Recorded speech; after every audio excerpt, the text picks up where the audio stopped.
এটি একটি সাধারণ বুলেট। দেখতে খুব ছোট মনে হলেও এর গঠন এবং কাজ করার প্রক্রিয়াটি ইঞ্জিনিয়ারিংয়ের এক অসাধারণ এবং জটিল নিদর্শন। চলুন এর ভেতরে উকি দিই। বাইরে থেকে অখণ্ড মনে হলো, মূলত 4টি অত্যন্ত গুরুত্বপূর্ণ অংশ জোড়া দিয়ে একটি পূর্ণাঙ্গ কার্তুজ তৈরি করা হয়। সবার প্রথমে এটি হলো কেসিং বা খোলস।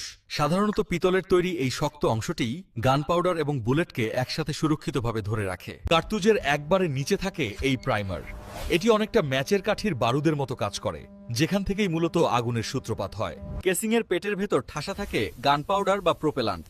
এই দাহ্য রাসায়নিক পদার্থগুলোই হলো একটি বুলেটের অপরিসীম শক্তির মূল উৎস।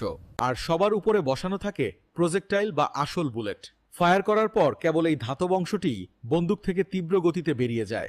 এই 4টি অংশই কেসিং, প্রাইমার, বারুদ এবং বুলেট নিখুঁতভাবে মিলে তৈরি হয় একটি কার্তুজ, যা ব্যবহারের জন্য এখন পুরোপুরি প্রস্তুত। কিন্তু এই স্থির বস্তুটি কাজ করে কিভাবে, সেই প্রক্রিয়াটি ধাপে ধাপে বুঝতে হলে কার্তুজটিকে প্রথমে বন্দুকের চেম্বারে লোড করতে হবে। যখন স্লাইড টানা হয় তখন ম্যাগাজিনের স্প্রিং বুলেটটিকে ঠেলে দেয় এবং স্লাইড সেটিকে নিয়ে ব্যারেলের চেম্বারের ভেতর প্রবেশ করায়। বুলেটটি এখন চেম্বারের ভেতর ফায়ারিং পজিশনে শক্তভাবে লক করা আছে, অর্থাৎ এটি এখন ট্রিগার চাপার সাথেই উৎক্ষেপণের জন্য তৈরি।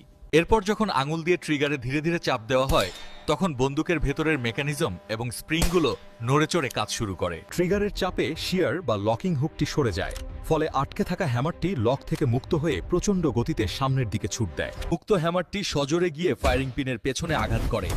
এই আঘাতটি অনেকটা একটি পেরেকে হাতুড়ি দিয়ে বাড়ি মারার মতোই শক্তিশালী। হ্যামারের ধাক্কা খেয়ে ফায়ারিং পিনটি তখন তীক্ষ্ণ সূচের মতো সামনে এগিয়ে যায় এবং বুলেটের পেছনে থাকা প্রাইমারের ক্যাপে গভীর খোঁচা দেয়। প্রাইমারের ভেতরে থাকে অত্যন্ত সংবেদনশীল বিস্ফোরক। পিনের সামান্য আঘাতেই এটি জ্বলে ওঠে এবং তীব্র স্ফুলিঙ্গ তৈরি করতে শুরু করে।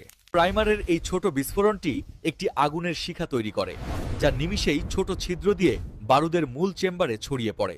আগুনের শিখাটি গান পাউডারের সংস্পর্শে আসা মাত্রই সেখানে বড় ধরনের চেইন রিয়াকশন শুরু হয় এবং সবগুলো দানা একসাথে জ্বলতে শুরু করে। কঠিন বারুদগুলো পুড়ে মুহূর্তের মধ্যে উচ্চচাপের গরম গ্যাসে পরিণত হয়।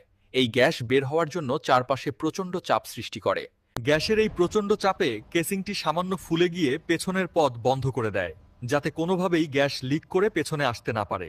চাপ যখন অসহনীয় পর্যায়ে পৌঁছায়, তখন বুলেটটি কেসিংয়ের বাঁধন ছিঁড়ে বিচ্ছিন্ন হয়ে যায় এবং সামনের দিকে প্রচণ্ড জোরে ধাক্কা খায়। পেছনে হাজার হাজার পিএসআই গ্যাসের চাপে বুলেটটি ব্যারেলের অন্ধকার টানেলের ভেতর দিয়ে অবিশ্বাস্য গতিতে সামনের দিকে ছুটতে থাকে।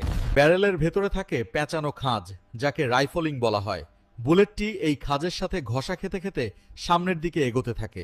এই খাঁজগুলোর কারণেই বুলেটটি লাটিমের মতো বনবন করে ঘুরতে শুরু করে, যা বাতাসে তাকে সোজা পথে এবং নিখুঁতভাবে যেতে সাহায্য করে। অবশেষে শব্দের চেয়েও দ্রুত গতিতে আগুনের হলকা সাথে নিয়ে বুলেটটি ব্যারেলের মুখ থেকে বেরিয়ে আসে এবং মুক্ত বাতাসে প্রবেশ করে। বাতাস চিরে বুলেটটি এখন তার লক্ষ্যের দিকে ছুটে চলেছে। এর তীব্র গতি এবং ঘূর্ণন ক্ষমতা একে যে কোনো লক্ষ্য ভেদ করতে সাহায্য করে।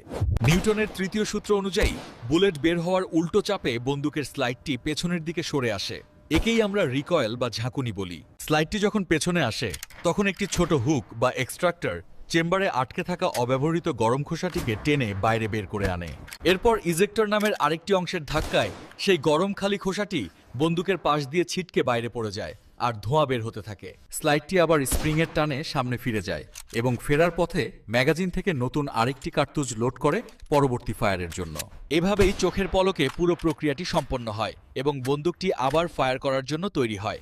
ভিডিওটি ভালো লাগলে সাবস্ক্রাইব করতে ভুলবেন না।